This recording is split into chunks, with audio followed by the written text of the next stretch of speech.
Bienvenue à tous, c'est le rendez-vous du décryptage de l'actualité nationale. Plusieurs sujets donc au menu. Et bien sûr de cette émission, Dialogue politique national, que dire de la nouvelle convocation de Patrice Talon. Bien sûr, vous le savez très bien, les partis politiques ayant une existence légale donc reconnue ou bien qui ont réussi à se conformer à la nouvelle charte des partis politiques convoqués ou invités par le chef de l'État pour le 10 octobre prochain. Donc ça va être le début du dialogue politique national.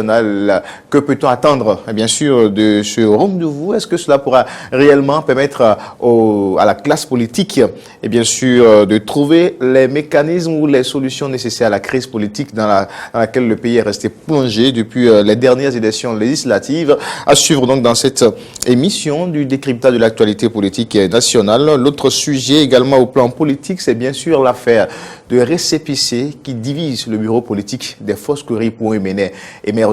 Les extraits ou les explications de Eugène Azatassou, conseiller politique au sein de ce bureau, à suivre dans cette édition, bien entendu, avec l'analyse des confrères qui sont donc invités, les deux confrères invités, et qui feront donc l'exercice avec moi ce matin. Évaluation diagnostique des enseignants boycotteurs suspendus par le ministre des enseignants maternels et primaires, Salimane Kario, mais également au niveau du ministère de l'enseignement secondaire. Même chose, on parle de 246 au ministère de l'enseignement secondaire et 257 enseignants donc suspendus au niveau du ministère de l'enseignement primaire. Quelle analyse assure également avec nos confrères. Et bien sûr, le débat sur Eden Télévision, le forum de la rédaction. Bienvenue à tous.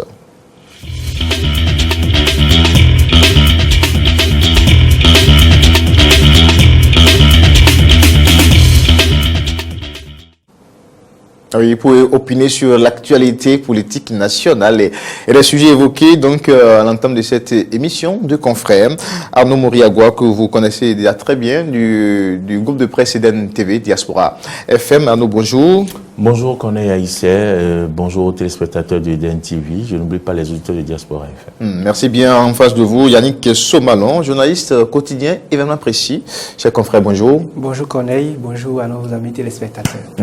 On va commencer par cette rumeur qui a circulé au cours de la semaine. Le président Patrice Talon, annoncé pour mort, a fait quand même une apparition hier, mercredi 2 octobre, en partance pour le Sénégal. Patrice Talon a lâché finalement le mot. C'est signe de longévité quand on vous a annoncé pour mort. Yannick Somanon, je commence par vous. Ça fait taire les rumeurs maintenant.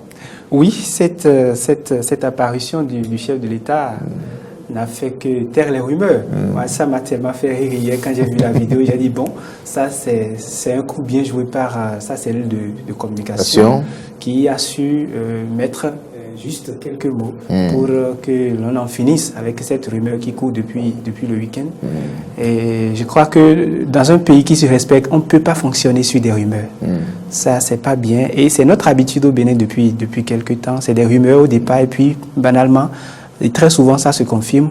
Donc, le chef de l'État a bien fait hier de marquer ce coup-là, et de s'en moquer même. Bon, c'est signe de longévité, qui ne savait pas. Et moi, je trouve que bon, c'est bien, ça fait taire la polémique et on peut continuer. Arnaud Moriagua. Oui, je pense que le chef de l'État a montré que un chef ne répond pas à tout.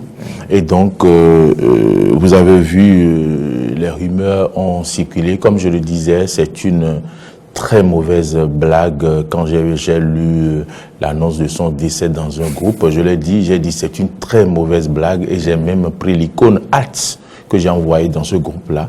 Et donc, je pense que quand un chef de l'État meurt, ça ne reste pas sous silence. Ça, et donc, je me demande pourquoi les gens souhaitent sa mort. Et il a répondu alors par la meilleure des manières, en disant que voilà, que c'est une manière pour ceux-là de lui souhaiter la longévité. Donc on lui souhaite la longévité et que ces genres de rumeurs cessent. Eh bien, on a vu le président en pleine forme, en bonne forme. Oui, le chef de l'État, avec les images d'hier. De son état de santé et autres, mais là, sur ces images, hier, Patrice Talon est bien en forme. Oui.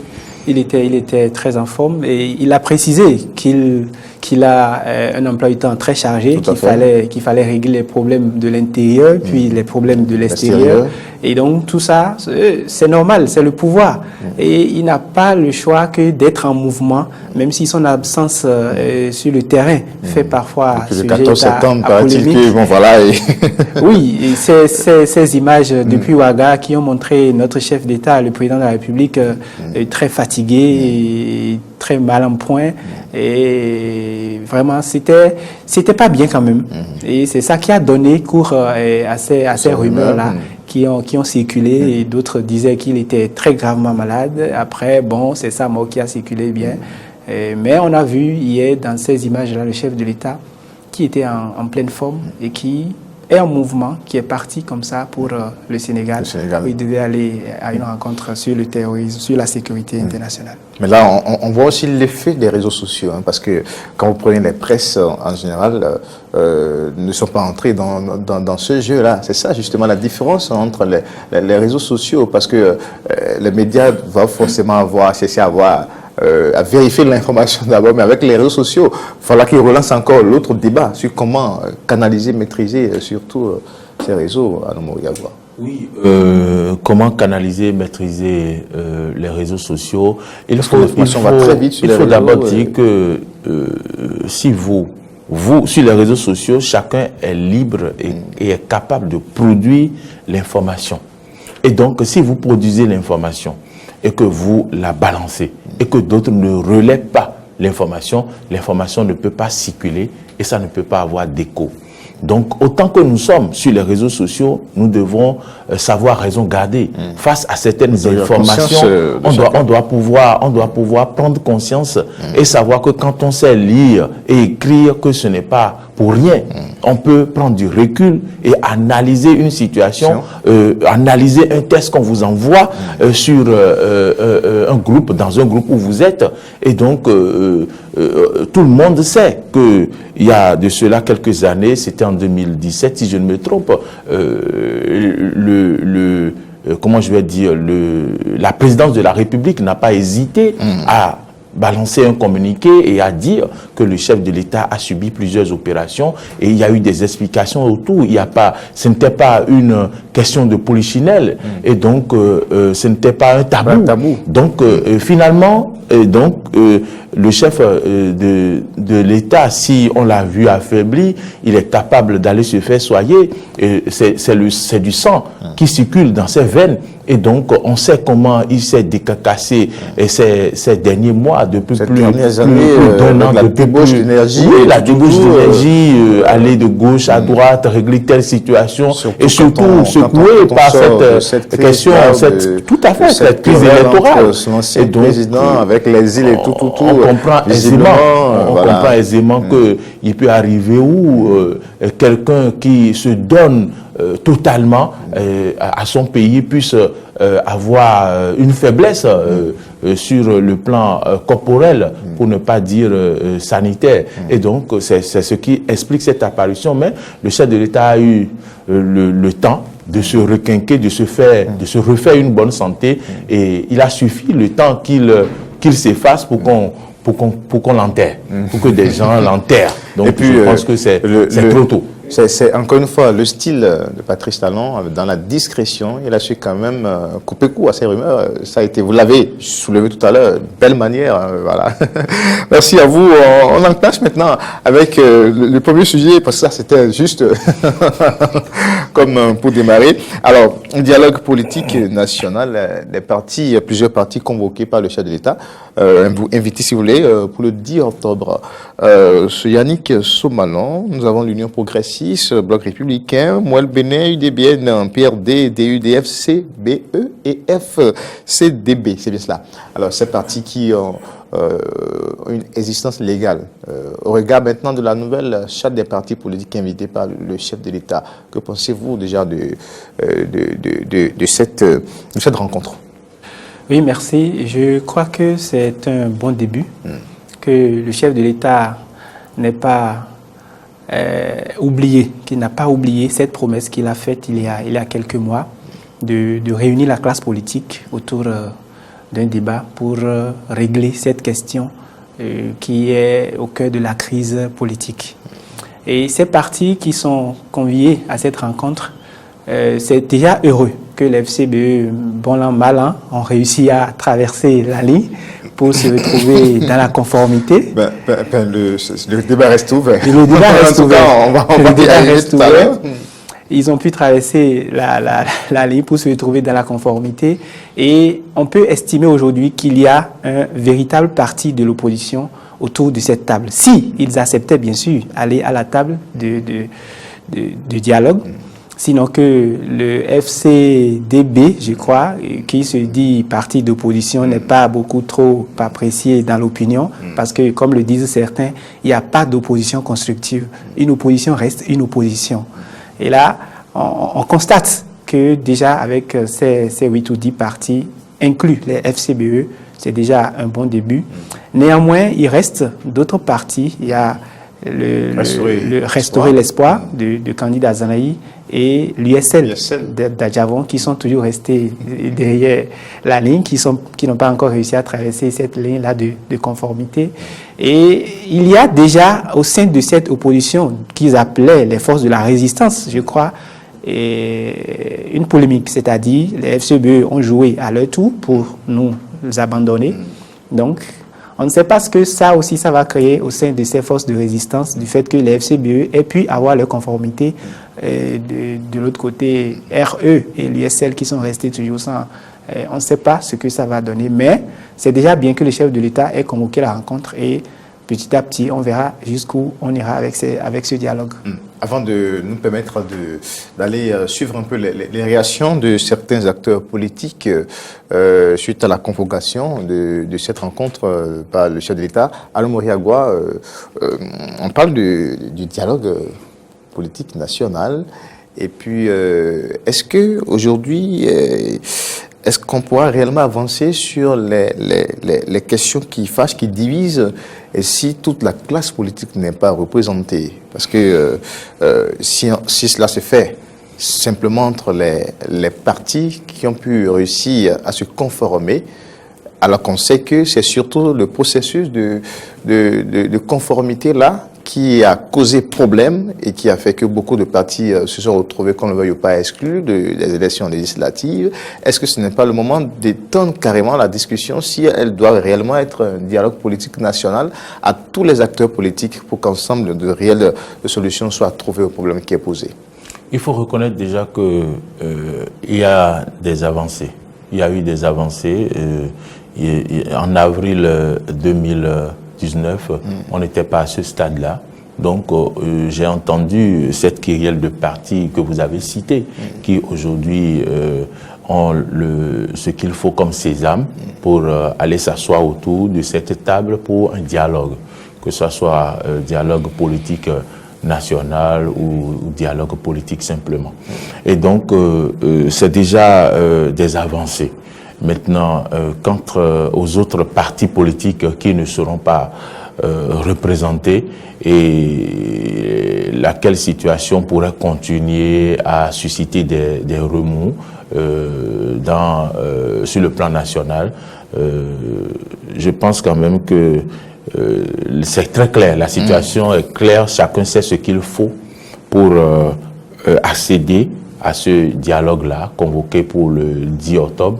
Les partis qui ne sont pas encore en règle doivent pouvoir se mettre en règle et donc se mettre dans le rang et suivre le mouvement pour participer à ce dialogue politique.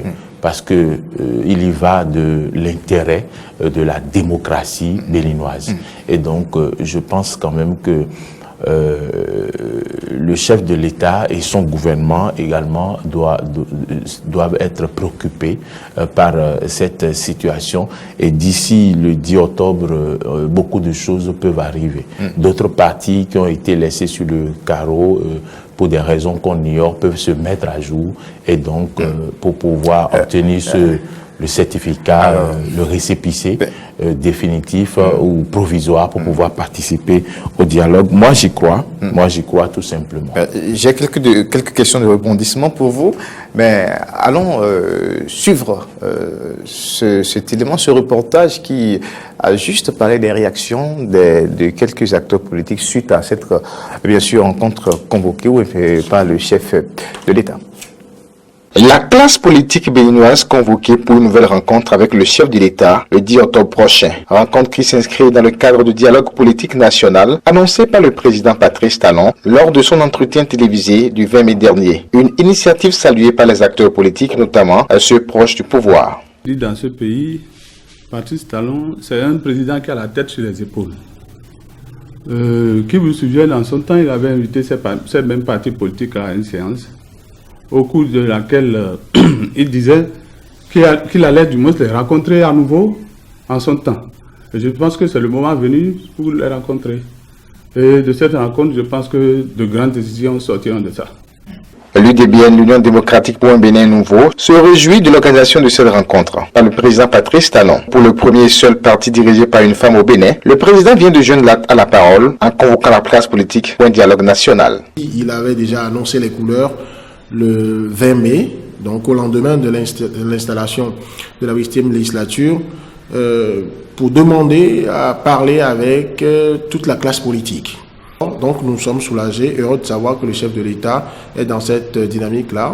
On l'en remercie parce qu'il le fait pour le Bénin, il le fait par humilité, il le fait en toute responsabilité en tant que dirigeant. Chez les Forces Courrier pour un Bénin émergent, parti qui semble traverser une crise depuis l'obtention du récépissé provisoire de conformité à la nouvelle charte des partis politiques, le bureau politique n'a encore fait aucune déclaration officielle. Le conseiller Eugène Azatassou du bureau politique préfère attendre l'heure du jour de la dite rencontre avant toute déclaration. Toutefois, il a laissé entendre que pour lui, les conditions ne sont pas encore réunies pour engager le dialogue politique national, car des préalables exigés par l'opposition ne sont pas encore pris en compte. Vous a dit, le bureau politique ne s'est pas réuni pour apprécier, mais notre position, si on tient compte de nos positions précédentes, ce dialogue pour nous n'en est pas un. Et je ne suis pas sûr que nous ayons une participation effective à ce dialogue. Mais comme je vous dis, nous allons en discuter. Dans l'ensemble, les acteurs politiques souhaitent que cette rencontre puisse déboucher sur des propositions concrètes pour une sortie de crise avant les prochaines élections. Voilà, quelques réactions des acteurs politiques.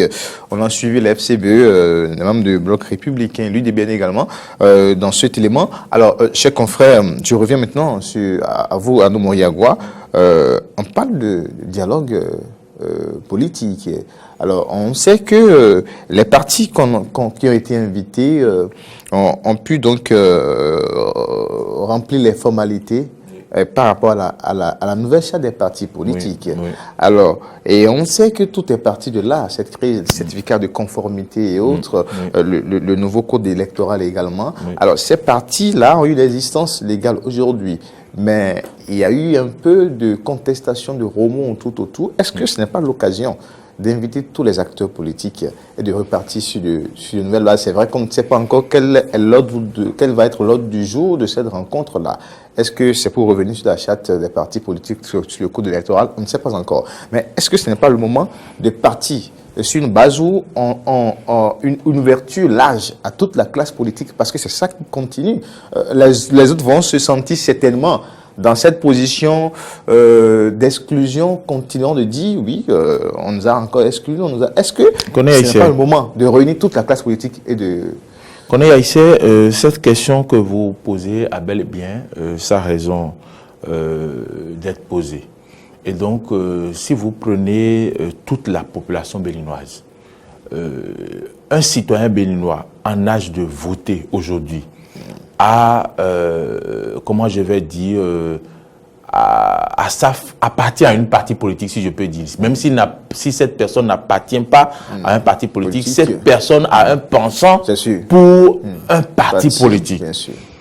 Et par conséquent, c'est l'ensemble des Béninois, de ces personnes-là, qui, d'une manière ou d'une autre, ont une vision ou un regard vers un parti qui forme la nation, qui forme le peuple béninois. C'est-à-dire que je parle de ceux qui sont en âge de voter. Si nous voulons parler alors d'un dialogue politique national, je pense qu'il serait très réfléchi que d'associer tous les partis politiques. Aujourd'hui, d'associer tous les partis politiques qui possèdent des certificats, comment on appelle, récépissés définitifs, provisoires ou non, pour que tous ces partis-là aillent s'asseoir autour d'une table. Je le dis parce que nous savons ce qui nous a amené à cette division. Et donc, cette division créée par ce qu'on a appelé la réforme du système partisan. C'est-à-dire qu'aujourd'hui, on va à cette table. Le président a convié les partis politiques à une table de discussion le 10 octobre pour principalement parler, échanger autour du code électoral et de la charte des partis politiques. Et par conséquent, si l'on sait que les partis politiques qui aujourd'hui n'ont pas obtenu encore leur certificat, leur récépissé définitif ou provisoire, pourront créer une ouverture et remplir les formalités pour pouvoir l'obtenir, alors je pense qu'il va falloir les associer. Parce que demain, ces partis-là, que nous appelons partis exclus, seront aussi concernés par ce dialogue-là, par les questions dont ces partis débattront au cours de ce dialogue-là. Donc je suis d'avis avec vous en disant oui, il faut associer tous les partis s'il s'agit d'un dialogue politique national et peut-être aller plus loin. C'est vrai qu'on ne parle pas d'une conférence nationale des forces vives de la nation, mais peut-être aller plus loin que l'étape du 10 octobre soit une première étape, mais après qu'il y ait une étape où on puisse élargir cette assise aux têtes couronnées, aux acteurs religieux, confessions religieuses, le clergé, comment on les appelle, la conférence épiscopale et autres forces de la nation, c'est mon point de vue. Alors Yannick Somalon, par rapport à cette ouverture, même si des partis aujourd'hui n'existent pas de façon légale, il y a quand même des acteurs politiques au sein de ces partis aujourd'hui que vous connaissez très bien et qui ont une expérience politique avérée, voilà, et qui peuvent apporter beaucoup également, qui ont apporté beaucoup à ce pays, qui peuvent continuer à le faire. Alors, on ne sait pas quel est vraiment le chronogramme en fait, du président de la République dans ce sens-là. Peut-être qu'il y aura d'autres étapes, on ne sait pas. Mais est-ce que, pour démarrer, est-ce que ce n'est pas mieux d'associer tous ces acteurs ? Je suis d'accord avec Maury quand il dit qu'il est très important d'associer tous les autres partis qui n'ont pas encore eu leur certificat de conformité. Toutefois, il ne faut pas oublier que le chef de l'État a été très clair. La dernière fois, il a rencontré la classe politique, il leur a dit que quand il va convoquer les partis pour le dialogue politique, que ce sera uniquement les partis qui ont réussi à avoir leur existence légale. Vous imaginez, les autres ont fait ce qu'il faut pour se conformer à la loi. La loi, elle est dure, mais elle reste la loi. Oui, mais est-ce que ces partis-là qui n'ont pas encore obtenu de récépissé aujourd'hui, est-ce que ces partis ont refusé de faire ce que les autres ont fait? Si les autres ont fait et que c'est des formalités administratives, la faute est à qui aujourd'hui? Faisons le débat comme ça. Nous ne sommes pas dans les secrets du ministère de l'Intérieur pour savoir s'ils ont réussi à mettre à jour les documents. Vous savez, il y a des exigences du ministère de l'Intérieur. Voilà. D'autres ont réussi à se conformer, même si on parle de contournement, de trahison. On essaie d'apprécier un peu ces exigences-là. Est-ce qu'il y en a qui ont une explication, une justification légale vis-à-vis des tests qui régissent la République? Moi, je crois que si les FCBE... c'est le problème posé par certains partis en son temps. Oui, c'est le problème posé par certains partis, mais il faut reconnaître que si les FCBE ont réussi à sortir du bureau politique, les exilés, juste pour avoir le certificat de conformité, l'USL aussi peut le faire. Ça veut dire quoi? Est-ce que ça s'est passé aussi facilement comme ça, comme vous le dites? Parce que ça reste une crise aujourd'hui. On est d'accord, mais les FCBE finiront pas s'entendre. Ils finiront pas s'entendre parce que le fait est là. Ils ont le récépissé. Ils sont légalement reconnus. Et ils iront à la table de négociation. Mais déjà, de l'autre côté, si on dit c'est le président d'honneur, c'est lui qui sort l'argent, c'est lui qui est ci, c'est lui qui est ça, on ne peut pas le mettre de côté pour évoluer. Ça veut dire que le parti ne peut pas évoluer. Ça veut dire que le parti ne peut pas faire partie du dialogue. Donc, quand on dit qu'il faut les associer tous, il faut d'abord que chacun fasse les préalables. Les préalables, c'est de tout faire pour se conformer à la loi. Et ça, le chef de l'État l'a dit. C'est pas maintenant qu'on va rappeler que bon, voilà, et on va faire des concessions. Si les autres ont réussi, comme ça, on parle de trahison aujourd'hui, mais ils ont réussi. C'est ça, moi, je dis, c'est le plus important. Si ils sortent aujourd'hui pour faire une conférence de presse, on dira, c'est un parti qui est légalement connu par les textes de la République. Les autres, qu'est-ce qu'ils ont fait?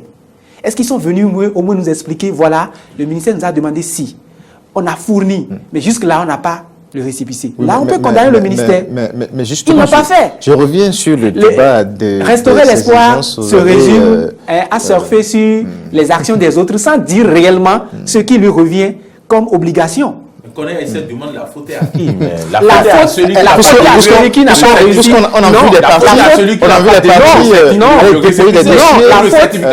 Non, la faute est à celui qui ne s'est pas arrangé pour se conformer à la loi. Oui, c'est d'avoir... Yannick Soumalan, il y a des partis, il y a des formalités, il y a des pièces à fournir, des partis ont déposé.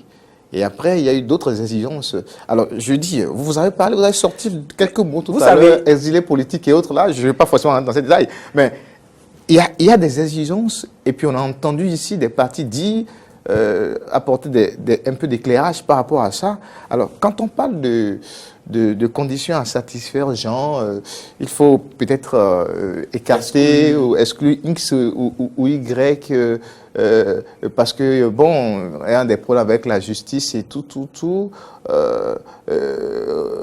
Prenez le cas de la Tunisie, par exemple. Le second challenger qui va aux élections présidentielles au second tour, des problèmes en prison. Et puis le président de la commission électorale a été obligé de demander à la justice de pouvoir le libérer pour qu'il... Alors, c'est juste des exemples qu'on donne. Oui, alors, ici, sur ces conditions-là, quels sont les tests de la République, par exemple, qui l'autorisent ou qui justifient en fait, c'est juste des analyses, ce n'est pas des positions prises, c'est juste des analyses. C'est important de le dire. Bon, moi, je ne vais pas comparer ce qui se passe chez nous, au Bénin, à ce qui se passe en Tunisie. En Tunisie, voilà. D'abord, nous sommes sur le terrain politique. Et en politique, tous les coups sont permis. Donc, c'est la ruse. Là, je ne dirais pas. Je n'ai pas sorti le mot oui. Nous sommes en politique. Et c'est comme l'a dit le chef de l'État, déjà bien avant les élections législatives. Il dit, moi, à leur place, je ferai tout pour avoir le récépissé, pour me conformer. C'est simple, hein? C'est simple. Faites ce qu'on vous demande. Même si ce qu'on vous demande, vous estimez que ce qu'on vous demande n'est pas inscrit dans la loi. Faites l'effort. Nous sommes en politique. Le pouvoir est là, le pouvoir dit faites ci, faites ça. Vous voulez qu'on contourne ou qu'on... On ne va pas contourner. Alors... Quand on dit sortez telle personne de la liste du bureau pour avoir le document de sésame, ça ne veut pas dire que la personne est exclue du parti. Ça ne veut pas dire que la personne est exclue du parti. Est-ce que c'est la tête de X ou de Y ou bien c'est des arguments, c'est des propositions constructives pour le développement, pour l'enracinement de la démocratie et autres, c'est les débats, c'est l'animation. Est-ce que c'est la tête des personnes ou... Bon, moi je ne vois pas ici la tête des personnes. Moi je vois ici le respect de la loi. Je vois ici le respect des tests. Et quand on dit que tel individu a des problèmes avec la justice, il faut que chacun vienne répondre de ses actes devant la justice. Si aujourd'hui, on n'est pas prêt à avoir confiance en notre justice et dit, bon, on m'accuse de telle chose, j'irai laver mon honneur. Maintenant, si vous venez et que la politique est dans, on vous met de côté d'abord, on vous oublie, qu'on continue sans vous, bon, acceptez. Ce qui est sûr, le moment viendra où la justice... On y reviendra tout à l'heure avec le second sujet sur la FCBE. Mais qu'est-ce qu'on peut attendre alors de de cette assise du 10 octobre, de cette rencontre du 10 octobre. On sait que durant toute la période de la crise, le président Talon a convoqué à plusieurs reprises la classe politique et même l'opposition en son temps, mais ces rencontres n'ont pas pu quand même aboutir à des conclusions ayant permis en ce moment-là d'évoluer sur certaines questions. Qu'est-ce qu'on peut attendre de cette rencontre du 10 octobre? Yannick, je commence par vous. Oui, Corneille, et je crois que cette rencontre nous réserve beaucoup de surprises. Il faut déjà s'y mettre en tête parce que le gouvernement est appelé à faire des sacrifices, autant que les partis de l'opposition. Si les FCBE arrivent à s'entendre, à aller à la table de négociation, c'est évident qu'ils vont exiger des préalables. Et pour eux, ces préalables, on le sait, ils ont toujours chanté. La 8e législature qui est en place n'est pas reconnue. Ils ne l'ont toujours pas reconnue parce qu'ils ont été exclus. Ils vont chanter que les prisonniers politiques soient libérés. Ils vont chanter que les exilés politiques soient graciés ou ramenés au pays, tout ça. Mais est-ce que le gouvernement est prêt à son niveau aussi à faire des sacrifices pour permettre à ce que ces partis qui se disent aujourd'hui de l'opposition aient aussi leur mot à dire et se sentent aussi considérés dans le dialogue? C'est de ça qu'il est question. Donc, pour cette rencontre, moi je dis, attendons le 10 pour voir comment est-ce qu'ils vont commencer, jusqu'où est-ce qu'ils iront pour que ce dialogue-là puisse nous permettre véritablement à terre les querelles pour avancer sur le plan politique. Parce que nous avons des échéances électorales qui s'amènent et il faut qu'on ferme les pages du passé pour pouvoir vraiment faire face à l'avenir. Je ne suis pas un oiseau de mauvaise augure, mais je voudrais rebondir sur la dernière partie de Yannick. Qui dit que ce dialogue permet à taire les querelles. On ne peut pas taire les querelles s'il y a des partis qui sont laissés sur le carreau. Donc, oui, le dialogue se fera à un certain niveau, mais il n'y aura pas, comment je vais dire, d'autres personnes continueront pas à bouder. Et donc, si on parle de dialogue et que les autres avancent, et que derrière nous, on entend des gens bouder, ça ne nous arrange pas, on n'aura pas la paix, on ne pourra pas dormir. Et donc, je pense quand même que cette question qui concerne les autres partis soit réglée. Maintenant, je reviens à ce dialogue-là du 10. Qu'est-ce qu'on peut attendre de ce dialogue où ce serait heureux que véritablement qu'il y ait un dialogue franc. Et que réellement, ces partis-là qui seront conviés à cette table de dialogue puissent regarder les choses à la loupe quand on va parler du code électoral et quand on va parler de la charte des partis politiques. Oui, il y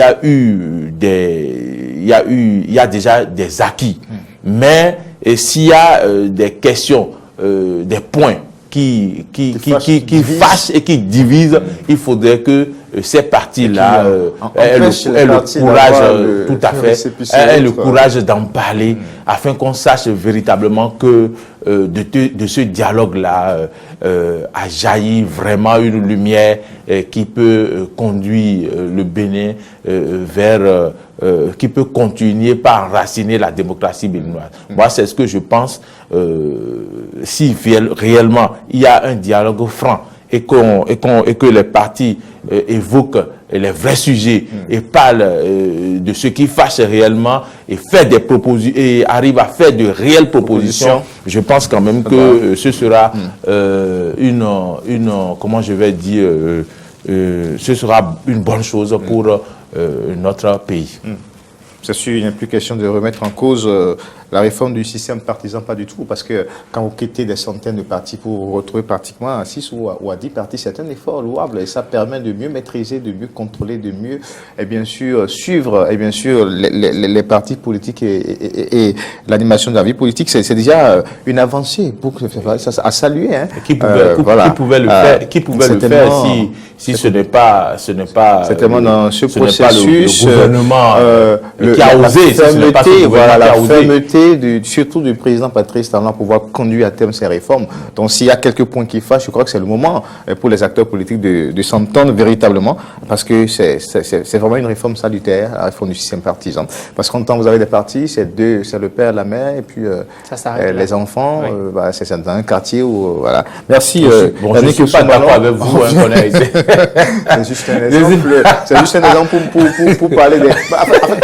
les politiciens, c'est ça qu'on avait vécu. On avait vécu ça. Même parle de le père, la mère, et puis bon, on arrive à se vendre c'est ça, quand on est là-bas. Quelqu'un un peu de moyen. Je ne suis pas d'accord avec vous. Ce n'est pas que le père et la mère. Il y a des gens qui étaient membres de ce parti qui se sont fait représenter à des niveaux donnés dans vous savez, il y a des gens qui sont dans des partis et qui ne répondaient à rien, les cotisations, pas d'activité et tout, parce qu'on sait que bon, le bras financier est là, le parti se résume au bras financier, et c'est ça qui fait que vous allez voir beaucoup de déviances. Mais aujourd'hui, avec la réforme du système partisan, oui. Quand vous voyez les partis sortis faire des activités, vous avez vu l'Union progressiste la dernière fois, vous avez vu le PRD la dernière fois, on sent qu'il y a plus de mouvement, qu'il y a plus d'engagement, le militantisme depuis la base, l'engagement, on le sent.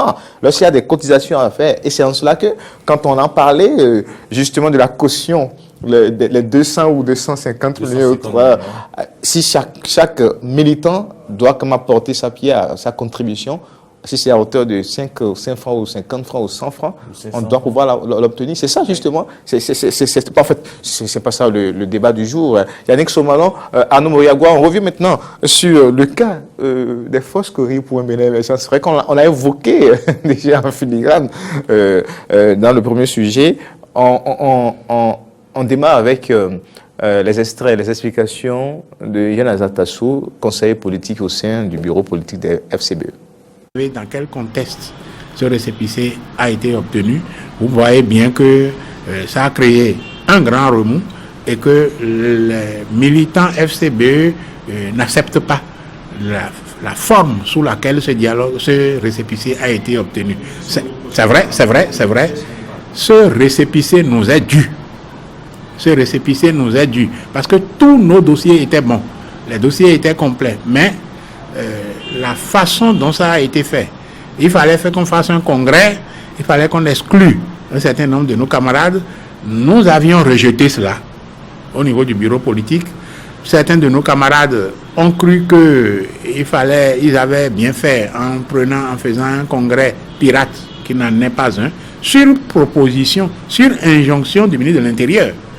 Donc vous vous raccordez là au pouvoir de la rupture qui a voulu manœuvrer en notre sein pour avoir FCBE au dialogue au détriment des autres partis de la résistance.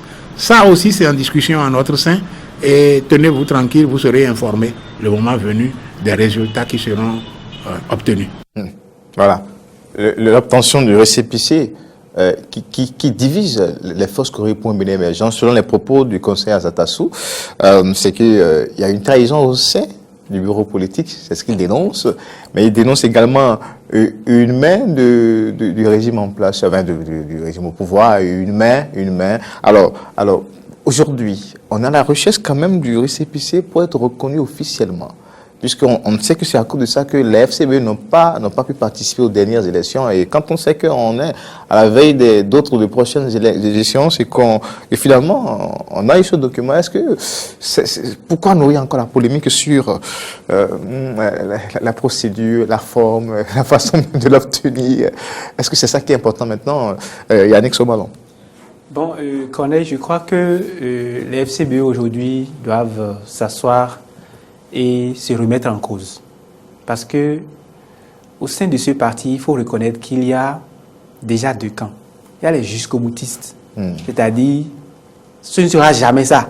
C'est ce que nous on dit là, c'est ça qui doit se passer. Non. Trop tenir. Donc dans un dialogue, il faut qu'ils s'entendent, il faut qu'ils aient, parce que la base est là et les regarde. Les militants sont là et les regardent. Ceux-là, qu'est-ce qu'ils veulent vraiment? Qu'est-ce qu'ils veulent réellement? Vous voyez? Donc moi je dis, si déjà une partie de ce bureau a pu se dégager pour, dans un gymnastique donné, avoir... Il a parlé de congrès pirate. Oui, congrès pirate, d'accord. Tous les mots sont permis aujourd'hui pour qualifier ce congrès-là qu'ils ont fait entre eux en clando, juste pour avoir le récépissé. Oui, si c'est le pouvoir qui a sa main dedans, moi j'estime que le plus important, c'est d'avoir le récépissé. C'est ça le plus important. Ceux qui ont été exclus, ceux qui ont été sortis du bureau politique aujourd'hui, on ne peut pas dire qu'ils ne sont plus membres du parti. Ils demeurent membres du parti et au moment opportun, ils peuvent revenir. Régler les affaires c'est ça, avec la justice, et ils reviennent à leur poste aussi. Le Congrès le leur permet. Mais dire que, bon voilà, il y a eu trahison, moi je dis, tout ça, ils n'ont qu'à s'entendre, ils n'ont qu'à s'asseoir, s'entendre pour véritablement conduire l'opposition. Parce que ce n'est pas du tout séant de voir une classe politique qui majoritairement est mouvancière. Vous voyez, majoritairement mouvancière. Et ceux qui se disent de l'opposition ont encore du mal à s'entendre sur des questions. Non, ça ne va pas. Ça ne va pas. Et moi, je crois que les FCBE ont encore du travail à faire entre eux. Ils ont encore du boulot à faire.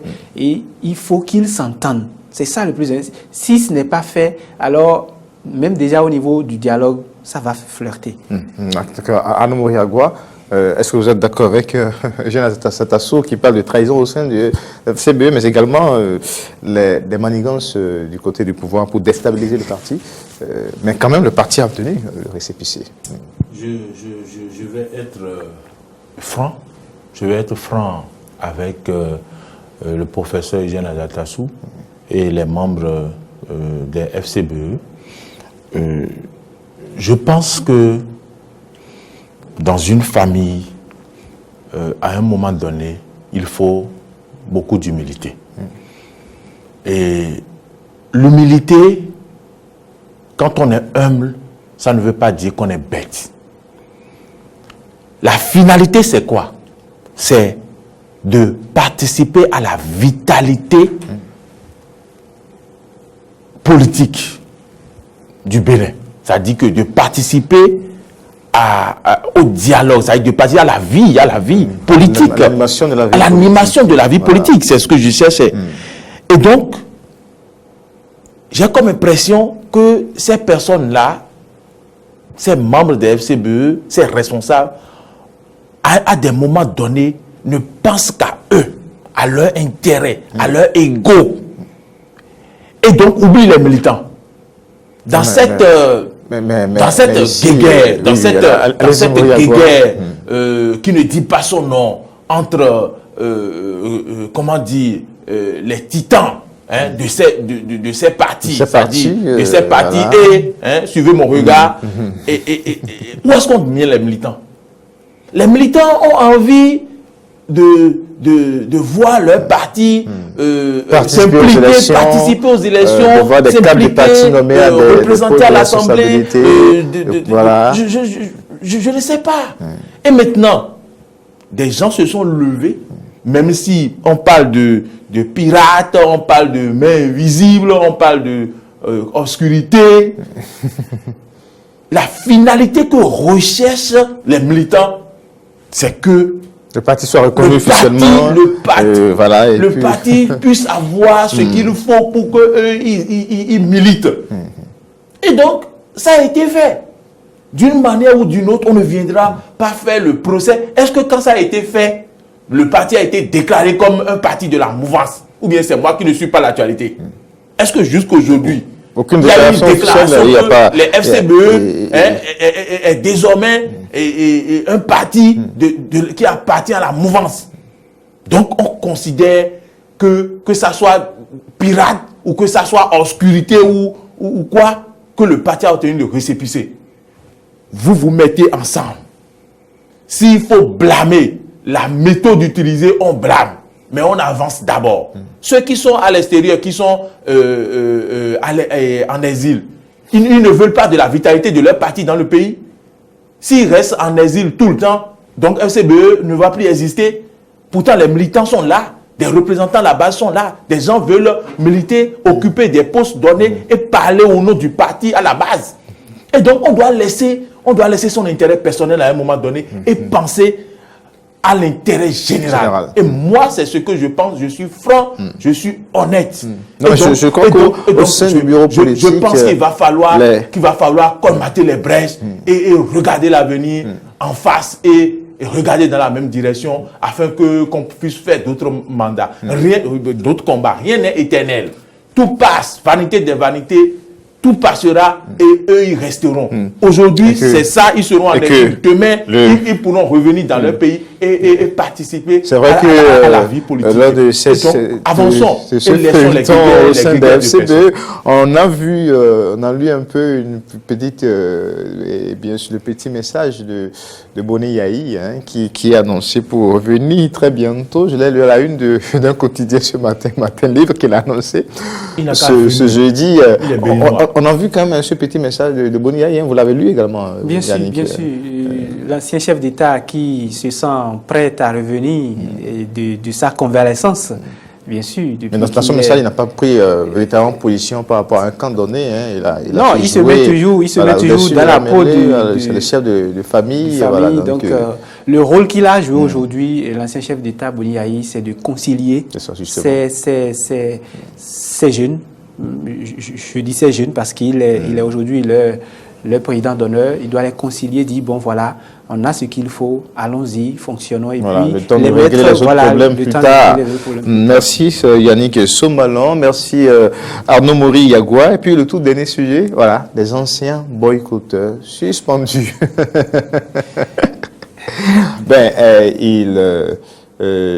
Ils ont pu faire le choix, hein. Puisqu'entre-temps, le communiqué du ministre, c'était clair quand même, le gouvernement a invité les anciens à l'évaluation. Ceux qui ont boycotté aujourd'hui sont face à leurs responsabilités. C'est pas ça l'analyse, Yannick Somalon. Même si ça grouille un peu dans le secteur encore. Ça grouille un peu, ça grouille, rien n'est encore fixe. La rentrée a commencé, les enseignants, les aspirants sont dedans, ceux qui étaient là, et puis voilà. Moi, je dis, la vie, c'est un choix. Et ces enseignants, aujourd'hui, suspendus face à leur responsabilité, à leurs actes. Voilà, ils sont face à leur responsabilité parce qu'en toute chose, il faut la discipline du groupe. Le gouvernement a dit, les conditions dans lesquelles vous avez été recrutés ne sont pas les plus honorables. C'est ça. On vous met à l'épreuve. Tout à fait. Venez montrer votre capacité. Venez montrer ce que vous savez faire. Et si c'est bon, on continue. Si ce n'est pas bon, on verra comment vous redéployer dans d'autres secteurs. Ça ne veut pas dire que vous serez radié si vous n'avez pas la moyenne. Ce reversement n'a pas été annulé, comme les concours frauduleux annulés. Donc, mais moi, je crois que c'est une minorité. Quand on parle de oui, les chiffres 246 au niveau du ministère de l'enseignement secondaire, 257. C'est une minorité qui n'aura pas à se plaindre parce qu'ils ont choisi. Ils ont choisi de ne pas aller à l'évaluation diagnostique. Ils ont choisi de ne pas se conformer à la discipline, de ne pas se conformer aux exigences du ministère qui a cette politique de conduire et le système éducatif. Donc, moi, je crois que le gouvernement est dans son rôle. Je crois que les enseignants boycotteurs ont choisi d'être suspendus. Et il n'y aura même pas de débat à faire autour. Oui, il n'y aura pas de débat. Arnaud Moriagua. Oui, c'est dommage.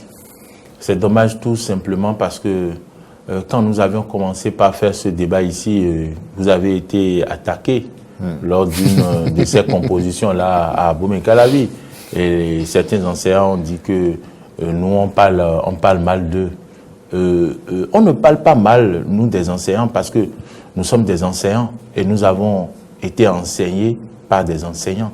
Et par conséquent, je pense quand même qu'on voulait leur intérêt. Nous avions dit ici, allez composer d'abord. La suite, on va comment dire, on va apprécier où... il y a une expression qu'on avisera. C'est ça, on avisera. Aujourd'hui, voilà plus de 500 enseignants qui sont laissés sur le carreau. Mais pas on avisera. La suite a été claire. Hein. On a dit ceux qui vont réussir à avoir les moyennes à c'était quoi? Pour les Judas, pour les Judas, ça dit qu'on avisera. Ça dit parce que on a tout dit. Non, ce n'est pas pour les Judas, pour les Thomas, pour les Saint Thomas, on avisera. Parce que le gouvernement a dit clairement le chemin à suivre. Mais certains n'y croyaient pas. Donc pour les Saint Thomas, les Saint Thomas aviseront. Maintenant, nous avons dit, en tant que Saint Thomas, nous aviserons.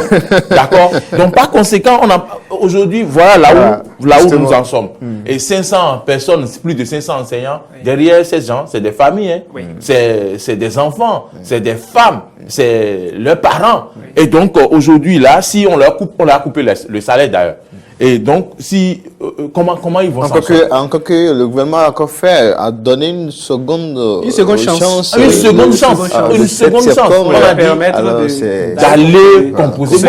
C'était même plus une exigence du fameux acte de, je sais quoi, que les médecins délivrent là. Merci, ils avaient parlé de certificat médical. Ils ont même laissé tous ces détails. Et ça, le problème a été posé au Conseil des ministres. Et on connaît la fermeté plutôt de ces gouvernements. Pourtant, moi, j'étais très surpris quand ils ont donné une seconde chance pour le 7 septembre où les gens devaient aller composer.